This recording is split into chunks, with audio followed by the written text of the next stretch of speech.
Oi pessoal, tudo bem? Meu nome é Bruna e eu estou gravando esse vídeo porque ontem nós tivemos uma aula a respeito de Mateus 24, do verso 9 ao verso 14.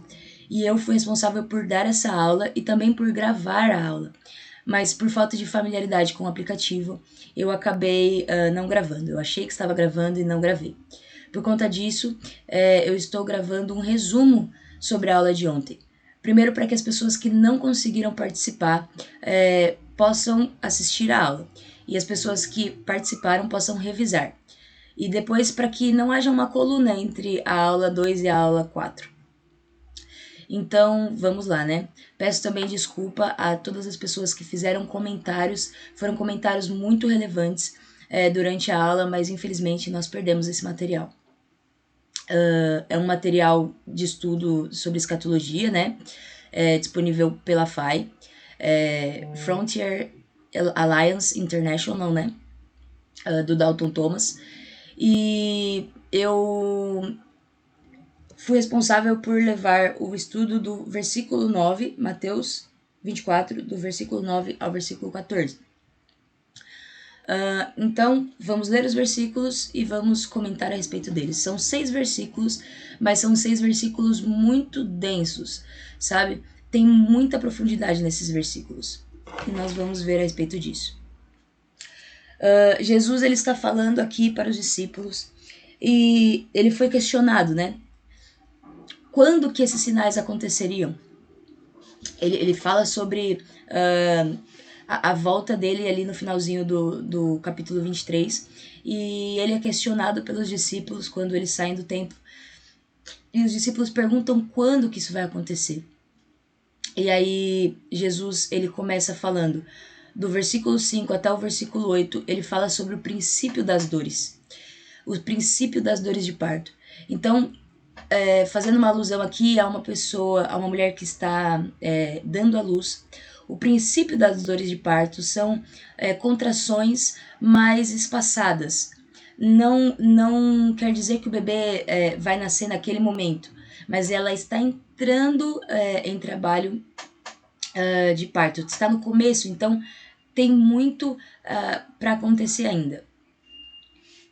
Então, após ele falar sobre esse princípio das dores, sobre essas contrações mais espaçadas, essa aula de hoje, ela está falando sobre o trabalho de parto real, sobre as contrações que antecedem o nascimento do filho, né? Então são contrações mais intensas e menos espaçadas. Eu me lembro que eu conversei com a minha mãe sobre esse assunto, né? Eu não sou mãe ainda, mas irei ser. E eu lembro que a minha mãe ela falava assim que doía muito, mas quando você vê o filho vale a pena. E eu acredito que isso vale para o que nós estamos lendo aqui, sabe? São grandes tribulações que valerão a pena quando olharmos o filho, quando olharmos o filho de Deus descendo dos céus. Vamos lá. Jesus ele começa aqui no versículo 9 falando assim, ó: então vocês serão presos, perseguidos e mortos. Por minha causa serão odiados em todo o mundo. Veja bem, no versículo 4 ele fala sobre pessoas que vão no nome dele e enganam muitos. Essas pessoas que vão no nome dele se dizem o Cristo e enganam a muitos. Veja, essa característica dessas pessoas são pessoas que têm muitos ouvidos, são pessoas que têm muitas pessoas olhando para si, são pessoas que se dizem o Cristo, por quê? Porque querem de alguma forma estabelecer um domínio, um poder sobre as pessoas que elas que estão ouvindo elas. Só que Jesus aqui está falando sobre a característica real daqueles que vêm em nome dele, que ele diz que as pessoas que vêm em nome dele serão presas, perseguidos e mortos. Por causa dele serão odiados em todo o mundo. Então, são pessoas que vão para a morte. São pessoas que vão para a cruz. São pessoas que morrem em nome do evangelho, em nome da mensagem do evangelho. Não matam em nome da mensagem do evangelho, mas morrem em nome da mensagem do evangelho.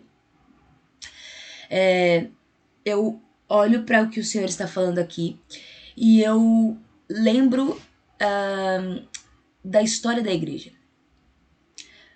Quando Jesus ele vem para a Terra, ele frustra muitas pessoas. Por quê? Porque o Messias, segundo os profetas, ele é aquele que restaura o poder de Israel. Então, quando Jesus vem, as pessoas esperam que ele restaure o poder. Israel está sob o domínio do Império Romano. Mas não é bem isso que o Senhor faz nessa primeira vinda. Né? Nós sabemos a história. Ele não se vincula a pessoas que detêm poder político ou líderes daquela época, mas ele começa de baixo para cima. Ele reúne 12 discípulos, ele vive vida na vida com esses discípulos, ele vai e caminha pelas ruas, ele prega o evangelho e aqueles que se achegam até ele, ele não lança fora. Mas ele prega o evangelho do reino, né? Então ele prega, ele vai nas casas, ele tem tempo de mesa, ele fala para a sogra do discípulo, ele fala para a mulher no poço, ele fala para pessoas que não têm benefício nenhum a oferecer para a sociedade, né? Paralíticos, cegos, mulher do fluxo de sangue, leprosos, são pessoas escanteadas. E também pessoas impopulares perante o povo, pessoas consideradas traidores, como cobradores de impostos, por exemplo, que cobram impostos superfaturados do povo. Então Jesus ele não faz distinção, ele começa pregando para o povo, ele começa de baixo para cima, da base, e não de cima para baixo. E isso é muito interessante. Ele cura, ele prega o evangelho do reino de Deus, ele expulsa demônios, ele faz sinais, né, prodígios e maravilhas. E é muito interessante a gente pensar que o Senhor, ele quer o poder. Jesus, ele quer o poder. Por quê? Porque a palavra fala que ele tem as nações por herança. Então, quando ele é tentado lá no deserto por Satanás, Satanás fala para ele que se ele se prostrar e adorar a ele, todas aquelas nações serão entregues a Jesus. Mas Jesus sabia que não era o tempo e não era daquela forma que ele teria as nações. Então, Jesus ele quer as nações, mas naquele momento, naquela época, não era a hora, né? Então ele prega o evangelho do reino de Deus e ele se entrega na cruz.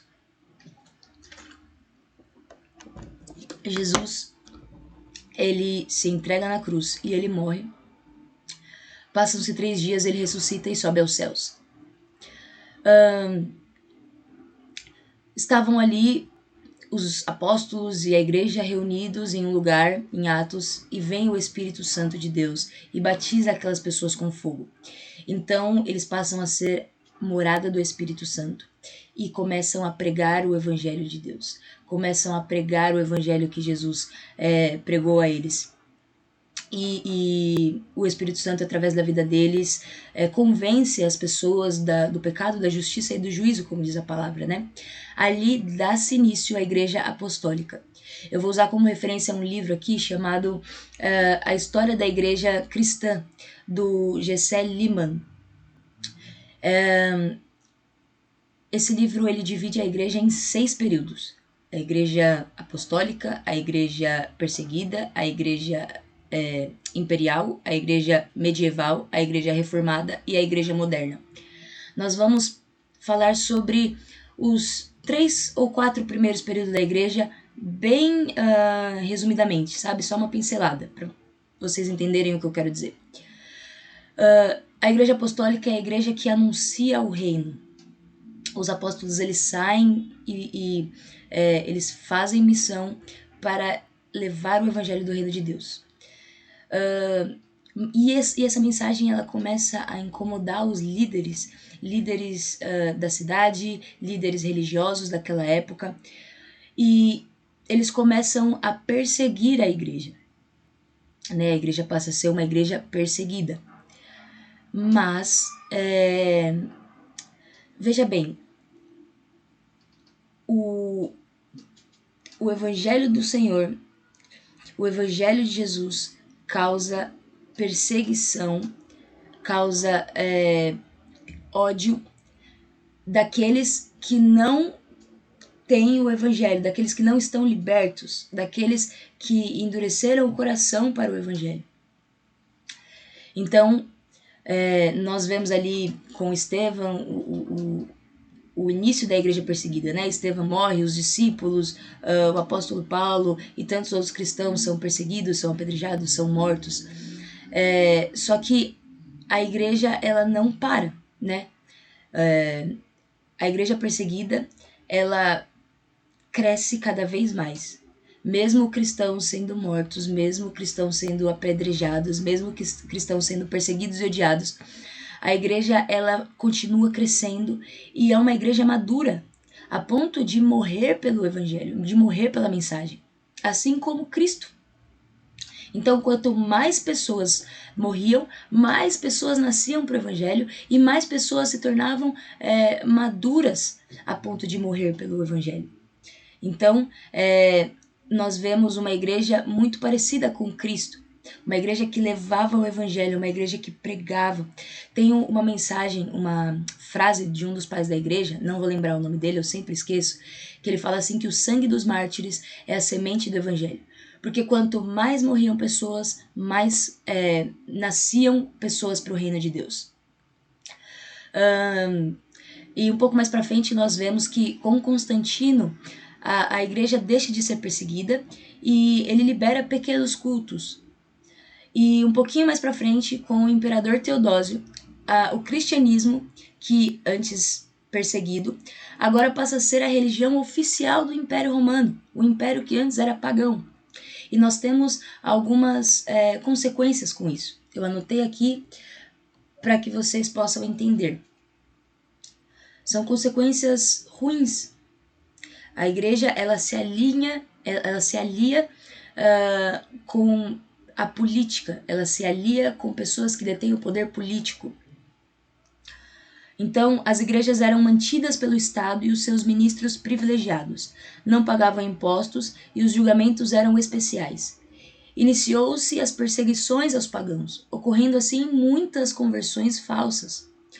Todos queriam ser membros da igreja e quase todos eram aceitos. Homens mundanos, ambiciosos, todos desejavam postos na igreja, para assim obterem influência social e política. Os cultos de adoração aumentaram em esplendor, porém eram menos espirituais e menos sinceros do que no passado.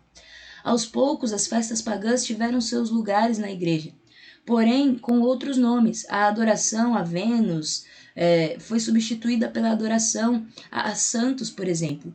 As imagens dos mártires começaram a aparecer nos templos como objeto de reverência. Então veja que perigoso. Antes uma igreja que era perseguida,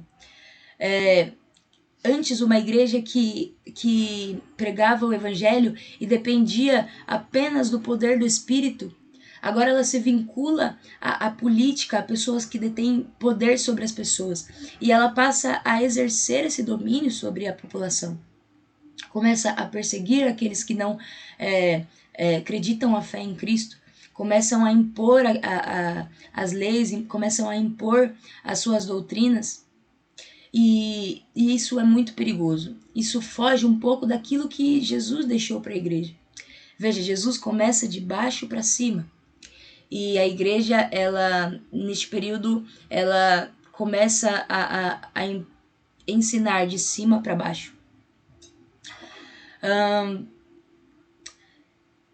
Não é à toa que o próximo período da igreja é a igreja medieval, conhecida pela fase mais sombria da igreja.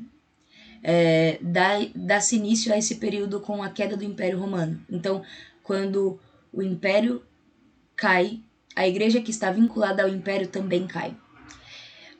Nós vemos nesse período uma igreja que persegue, uma igreja que vende pedaço do céu, uma igreja que está preocupada com o poder, uma igreja que mata em nome da mensagem. Nós vemos as cruzadas, são muitas coisas ruins. Eu não vou dizer aqui que não houveram coisas boas, houveram, mas não cabe falar dessas coisas boas que houveram, né? Nós estamos aqui falando das coisas ruins que aconteceram por conta da igreja estar dominando sobre as pessoas, estar sobre uma igreja que está vinculada ao poder político, está vinculada à política e a pessoas que detêm o poder político. Muito diferente daquilo que Jesus fez. Veja bem, no ano de 2018 e no ano de 2022, eu não quero aqui ser polêmica, eu não quero aqui atacar ninguém, mas especificamente no ano de 2022 foi um ano muito triste para mim e foi um ano em que eu chorei muito pela igreja.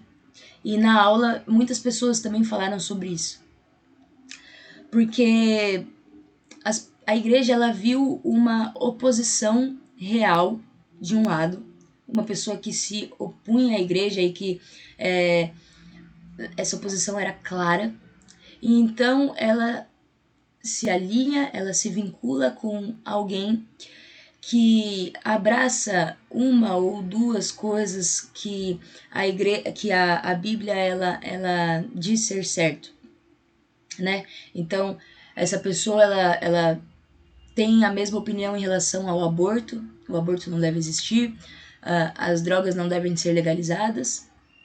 E por conta de uma ou duas opiniões parecidas com a opinião de cristãos, essa pessoa é levantada como porta-voz da igreja, como representante da igreja. Isso é muito sério. Uma vez que a palavra fala que nós já temos um intercessor que intercede pela igreja. Nós não precisamos de alguém que vai em nome da igreja. Nós não precisamos de alguém que defenda a igreja. Por quê? Porque nós já temos um intercessor que é Cristo. Nós não precisamos de um Gideão, porque nós já temos um intercessor, nós já detemos o poder do Espírito Santo. Uma igreja que ora e liberta pessoas, uma igreja que ora e cura enfermos, uma igreja que detém o poder através do nome de Jesus. Ela não precisa se vincular a alguém para que tenha proteção. Ela já é grandiosa por si, por conta do poder do Evangelho. Veja, eu até dei um exemplo na chamada. Mulheres que estão assistindo esse vídeo ou homens que são casados e estão assistindo esse vídeo, se aprova uma lei que libera o aborto, não é porque essa lei foi aprovada que vocês irão abortar, certo? Por quê? Porque houve alguém que teve vida na vida com a gente e gerou Cristo em nós, e por isso nós não fazemos o que a palavra condena. Veja, eu não aborto, não é porque um famoso disse que é errado, não é porque um político disse que é errado, e não é porque a lei não permite, mas eu não aborto porque eu tenho Jesus gerado em mim. Porque pessoas que me discipularam e pessoas que me discipulam até hoje, elas geraram Cristo em mim. E a lei do Senhor, ela está implantada em meu coração. E é por isso que eu não aborto. E é por isso que eu não uso drogas. Não é porque é proibido pela Constituição. Então, o que me faz acreditar que, uma vez que isso seja aprovado, eu vá fazer isso seja um perigo para mim? Isso não será um perigo. O que eu estou querendo dizer com isso?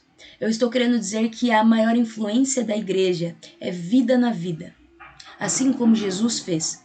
Porque uma vez que as pessoas elas entendem e recebem o reino de Deus, não importam as leis que são liberadas, elas não se dobrarão a essas leis.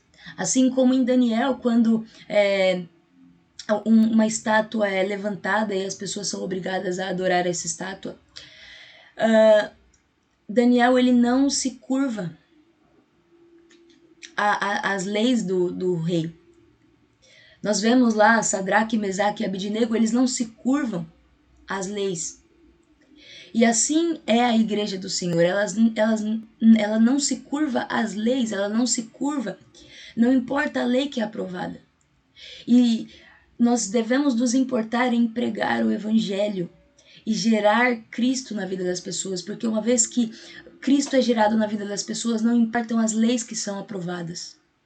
A igreja não deve se preocupar em estabelecer domínio, mas ela deve se preocupar em pregar o evangelho e gerar Cristo nas pessoas. Na chamada, o Igor ele faz um comentário muito bom. Ele fala que é Cristo quem vai governar de forma excelente e santa. Eu posso ser a pessoa mais santa, a pessoa mais apaixonada por Jesus. Se eu dominar, se eu chegar em um cargo de liderança, eu não vou governar de forma santa, eu não vou dominar de forma plenamente santa, porque eu não sou Cristo. O único que tem poder para governar de forma santa e plena é o Senhor Jesus. O governo dele é o governo perfeito. Não importa se é Alessandro Vilas Boas, sei lá, se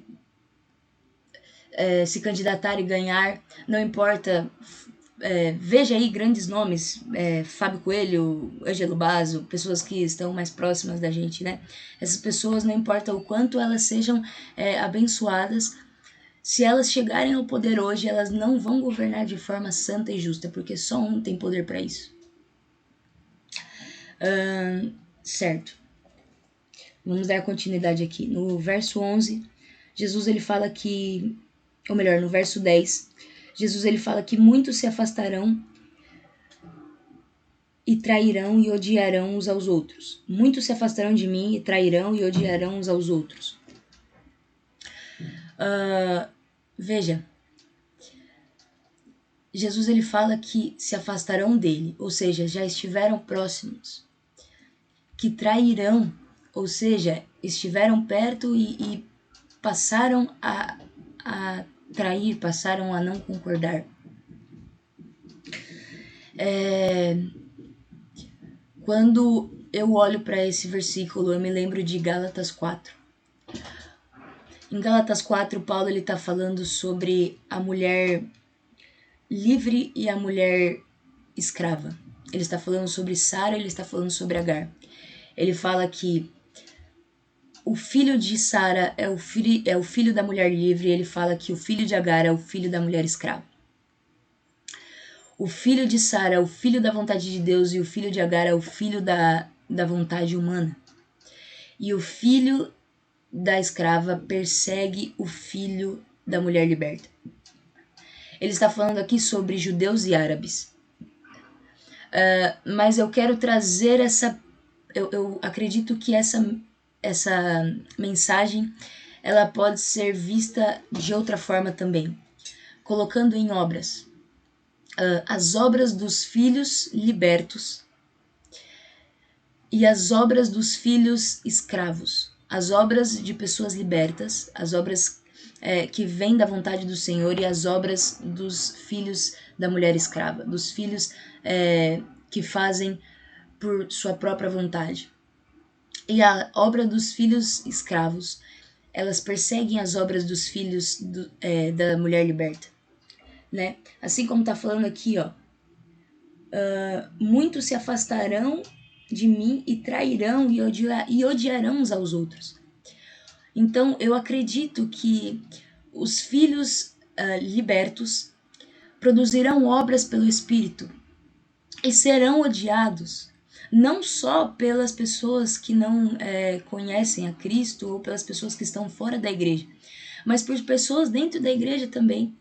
Só que essas pessoas de dentro da igreja são pessoas escravizadas, pessoas que produzem obras das suas próprias vontades. Entendem? Pessoas que se afastam de Jesus, pessoas que passam a trair o povo do Senhor, pessoas que passam a odiar o povo do Senhor. Vamos aqui para o verso 11. Falsos profetas surgirão em grande número e enganarão a muitos. Voltando para aquilo que nós falamos. Cara, são falsos profetas que enganarão a muitos. A palavra fala que os dias seriam abreviados, porque senão até os eleitos seriam enganados. Então são pessoas que sabem das escrituras, mas manipulam para enganar as pessoas. São pessoas que usam a palavra do Senhor, mas usam não só fora de contexto, mas fora do tempo, sabe? É como o Dalton ele usou na aula passada, né? O exemplo de Isaías e Jeremias. Isaías ele traz uma palavra de restauração. Ele fala para o povo se arrepender, porque se o povo se arrepender, o Senhor ele irá restaurar o povo.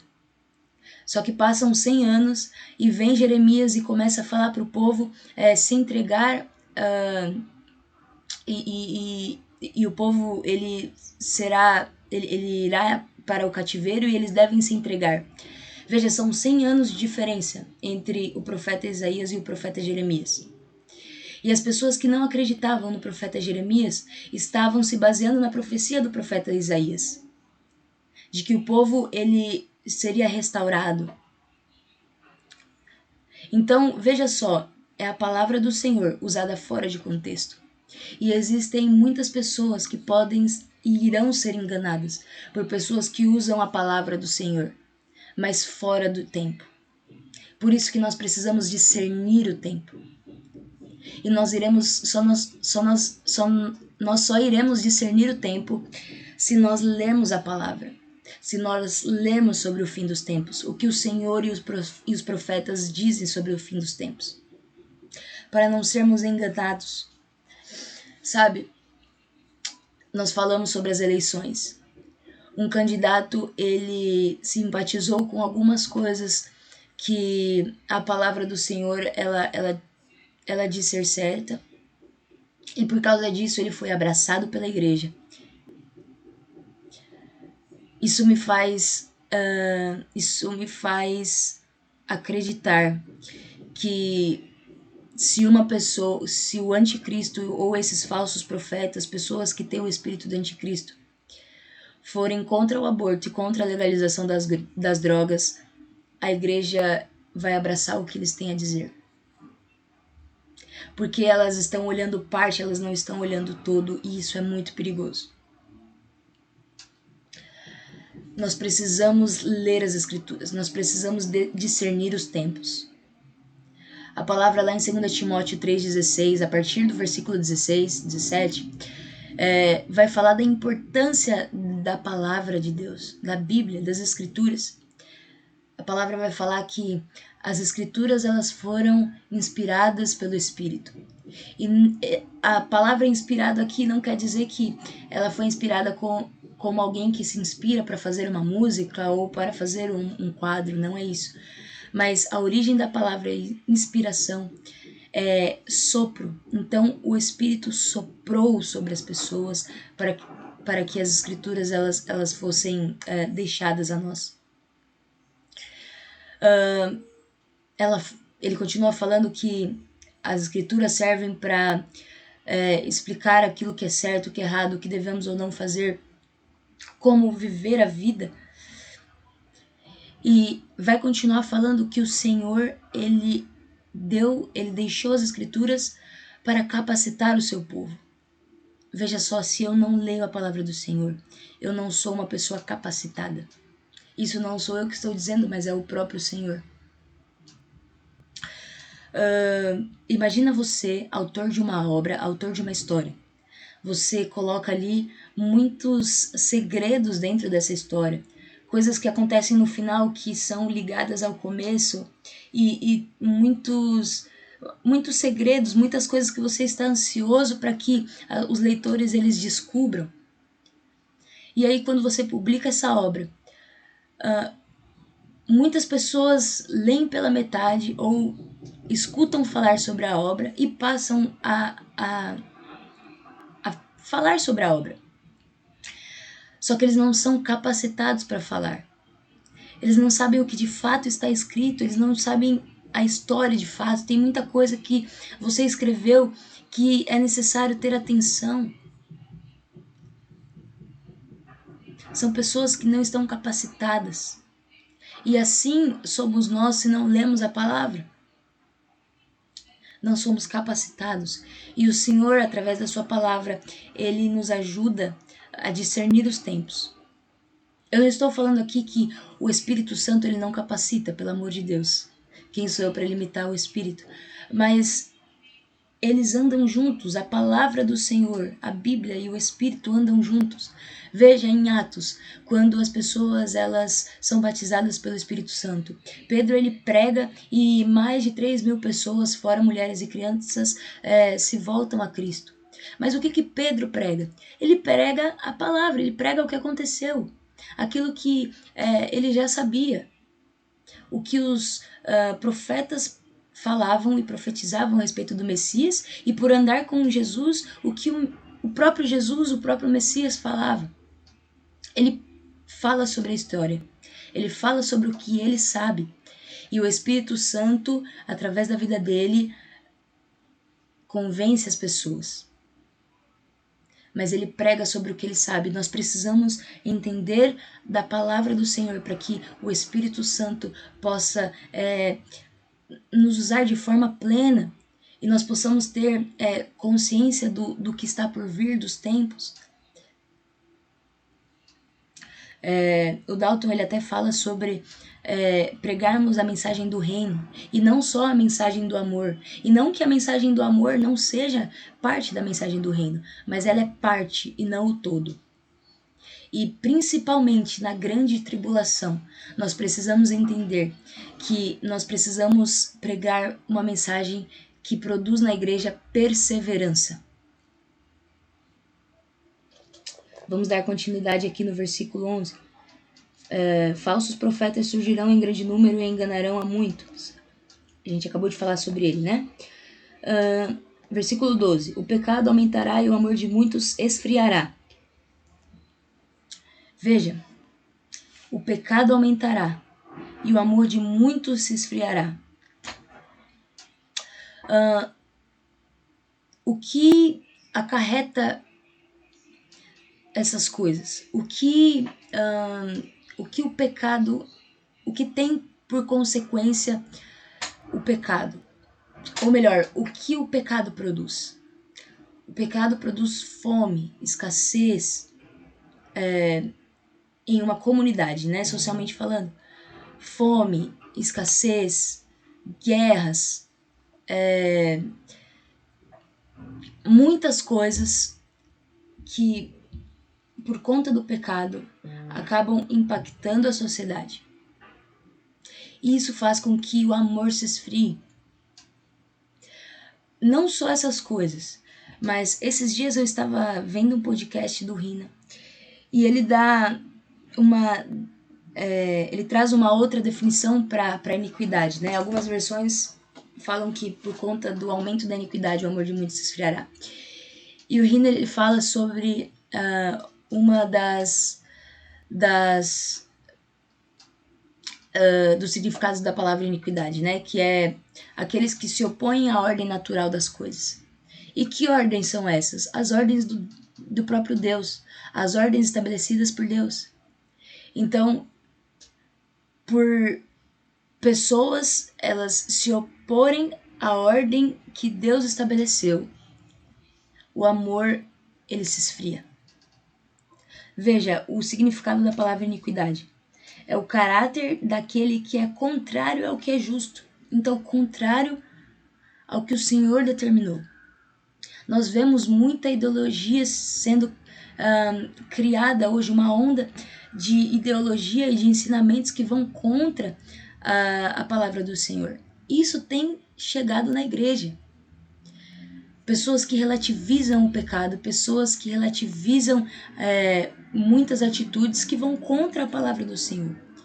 E a igreja precisa permanecer firme diante de tudo isso. Ela não pode se dobrar a isso.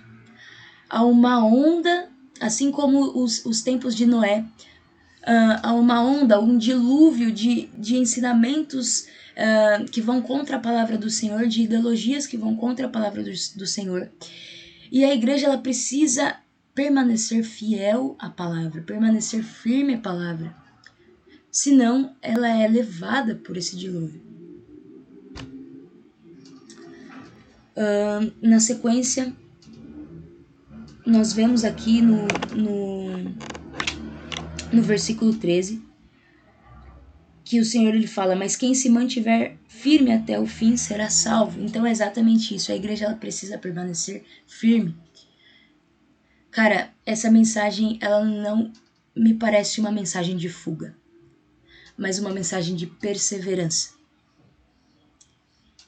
Jesus ele não está falando aqui para uma igreja que irá fugir ou que irá escapar, mas uma igreja que deverá permanecer e perseverar. Alguns comentários foram falados por pessoas que assistiram a aula, o João Douglas foi uma delas, a respeito de pessoas que enganarão. Cara, são pessoas que também detêm poder, que farão sinais e maravilhas, mas essas obras e esses sinais virão de Satanás. Assim como os magos lá na época do Egito, quando Moisés ele estava diante dos magos e os magos fazem sinais e prodígios, só que não vem do Senhor. Então nós precisamos tomar cuidado, porque a Bíblia está nos alertando sobre isso. Podemos ser enganados se não soubermos discernir os tempos.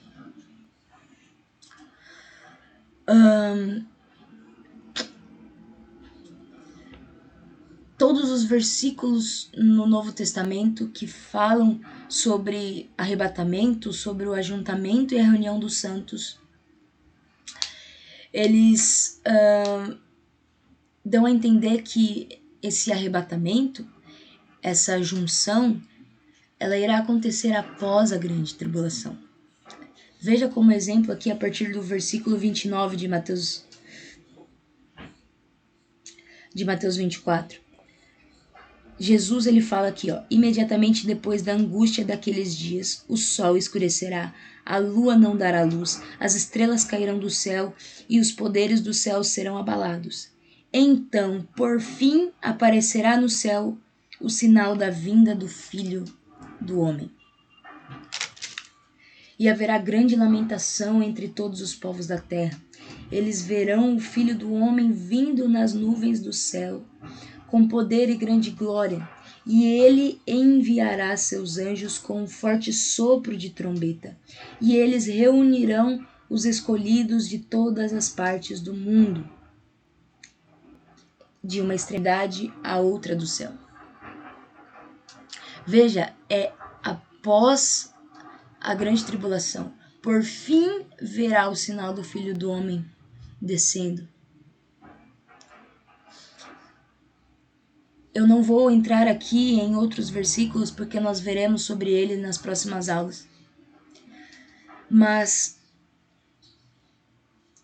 essa visão escapista, a visão pré-tribulacionista, ela não prepara o povo para perseverar, gente, que difícil, perseverar. Ela prepara para uma fuga, ela não produz perseverança.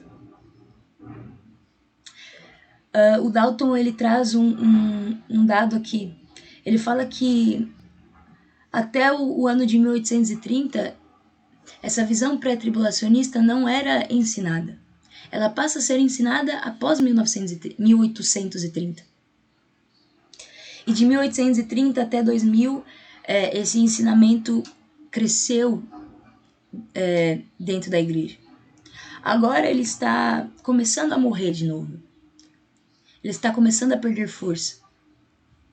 Mas nós precisamos entender e discernir os tempos, entender o que o Senhor está falando, porque não me parece que Ele está falando sobre uma igreja que irá escapar, mas sobre uma igreja que deverá perseverar e permanecer firme. A igreja não está pronta, ela não parece pronta para o que irá acontecer.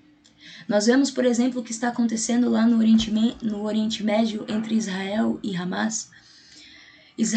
Hamas, ele invadiu Israel, ele sequestrou pessoas, ele estuprou mulheres, ele sequestrou crianças, ele matou homens, mulheres e crianças. Só que a Bíblia fala sobre isso de uma forma muito mais intensa, sobre povos estrangeiros que irão invadir as fronteiras de Israel, que irão dominar. Cara, olha o impacto do que está acontecendo hoje no mundo. Nós vemos perseguição na França. Coincidentemente ou não, a França é um país onde a religião dos muçulmanos ela vem crescendo cada vez mais. E ela perseguiu. Nós vemos as notícias esses dias, pessoas que foram perseguidas, judeus. Nos Estados Unidos também, eu tenho uma amiga lá, e ela falou sobre alguns casos.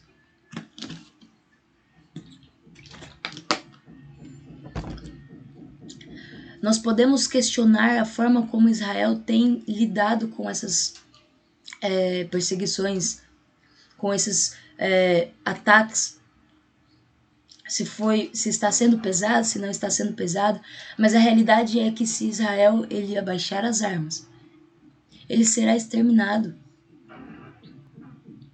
Se há um cessar-fogo de um lado, então há paz.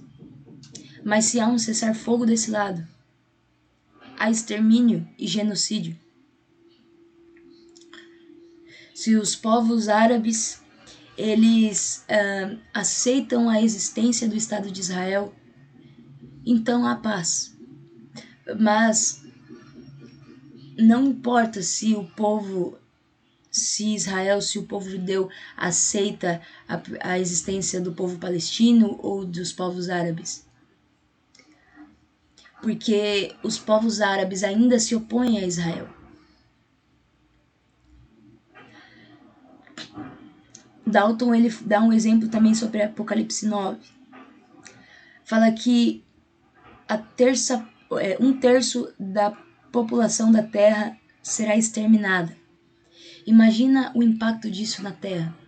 O colapso econômico global, mundial, fome, escassez de alimento, conflito militar, mártires. Olhando para a igreja hoje, e eu tô falando de mim, tá? Eu sou a primeira a levantar a mão. Eu não vejo uma igreja preparada para isso. O Wilker falou na semana passada que nós pedimos pela volta do Senhor, mas nós não entendemos o que nós pedimos. Nós cantamos, ó, se fendesse os céus, ó, se descesse aqui, mas nós não entendemos o que nós estamos pedindo. Porque isso impacta a terra de uma forma que irá abalar todo mundo.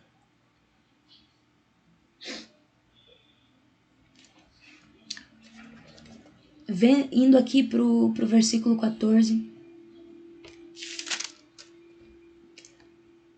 o Senhor fala: as boas novas a respeito do reino serão anunciadas em todo o mundo, para que todas as nações as ouçam. Então virá o fim. O Dalton ele fala que na época que ele dá esse estudo, 40% das nações não haviam ouvido falar do Evangelho ainda.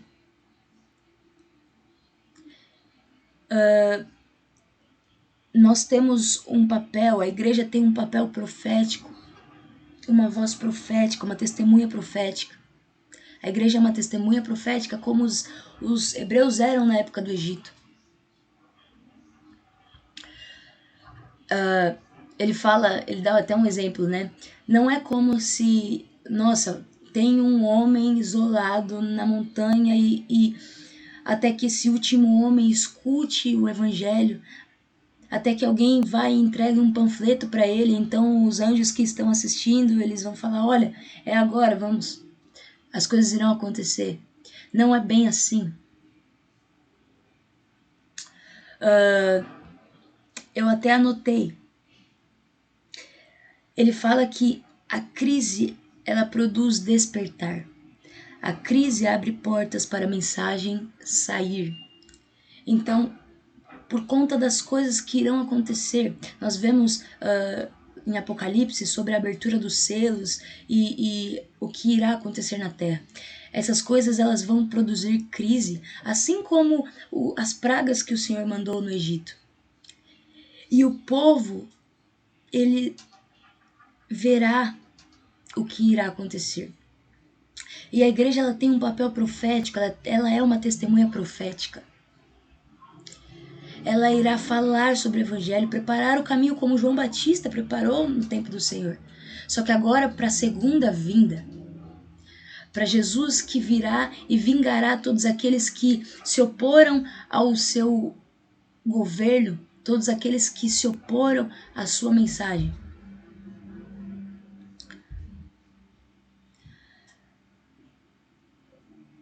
Todas essas coisas o Senhor está falando antes da Páscoa, antes de se entregar. É praticamente as últimas palavras do Senhor para os seus discípulos antes de se entregar. Nós precisamos tratar com carinho isso que o Senhor está falando, porque são as palavras que o Senhor escolheu para falar com os seus discípulos antes da sua entrega. E ele está falando antes da Páscoa. E o que é a Páscoa? É uma comemoração ao que aconteceu lá no Egito, quando na última praga o Senhor fala para colocar o sangue do cordeiro no batente das portas. E ele passearia, e as portas que tivessem o sangue do cordeiro, ele não entraria. Mas as portas que não tivessem o sangue do cordeiro no batente, ele entraria e mataria os primogênitos. Veja que não se trata das pessoas que estão dentro das casas, mas se trata do sangue do cordeiro no batente das portas. Assim é a igreja. Não se trata da Bruna, não se trata do indivíduo, mas se trata do sangue do cordeiro que justifica o indivíduo. Se trata do sangue do cordeiro que sela. A igreja do Senhor ela é selada pelo sangue do cordeiro e pelo Espírito Santo, o que testifica que ela é do Senhor e que ela tem um alto valor.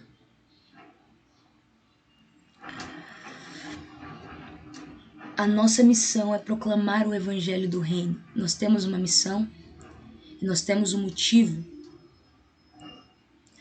para que o Senhor ele venha, para que as pessoas elas se voltem a Cristo.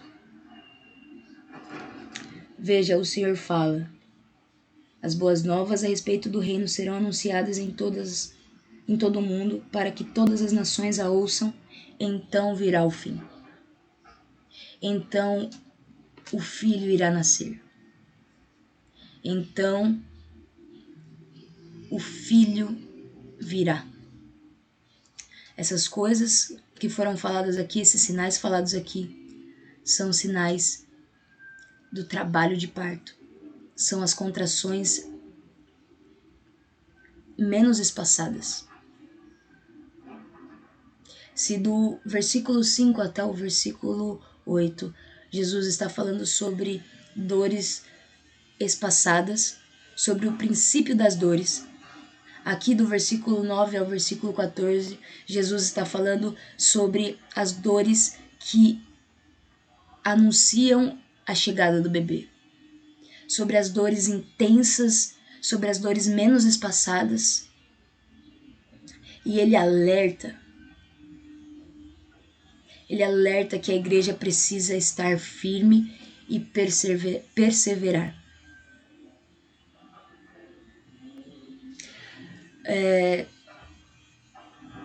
Basicamente é isso a aula, gente. Como eu falei, houve muitos comentários relevantes, mas nós perdemos. Eu tentei trazer aqui alguns que eu lembrei, mas não fugiu muito do que eu falei aqui agora. Eu espero que tenha ficado claro e eu estou muito ansiosa para as próximas aulas. Me lembrei aqui de mais um comentário que, se eu não me engano, foi o Igor. O Alan também comentou, o Olavo. Mas eles falaram a respeito de uma igreja que não exerce domínio, mas uma igreja que vai em direção à cruz. Não é uma igreja que domina, que impõe, mas é uma igreja que ela prega o evangelho, ela anuncia a mensagem do evangelho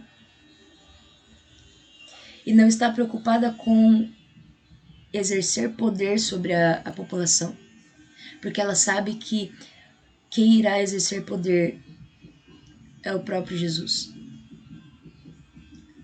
Nós estamos falando sobre essas coisas e nós não estamos falando sobre o fim do mundo por si só. O fim não é uma guerra, o fim não é o fim do mundo, mas o fim é o nascimento do Filho, é o retorno do Filho.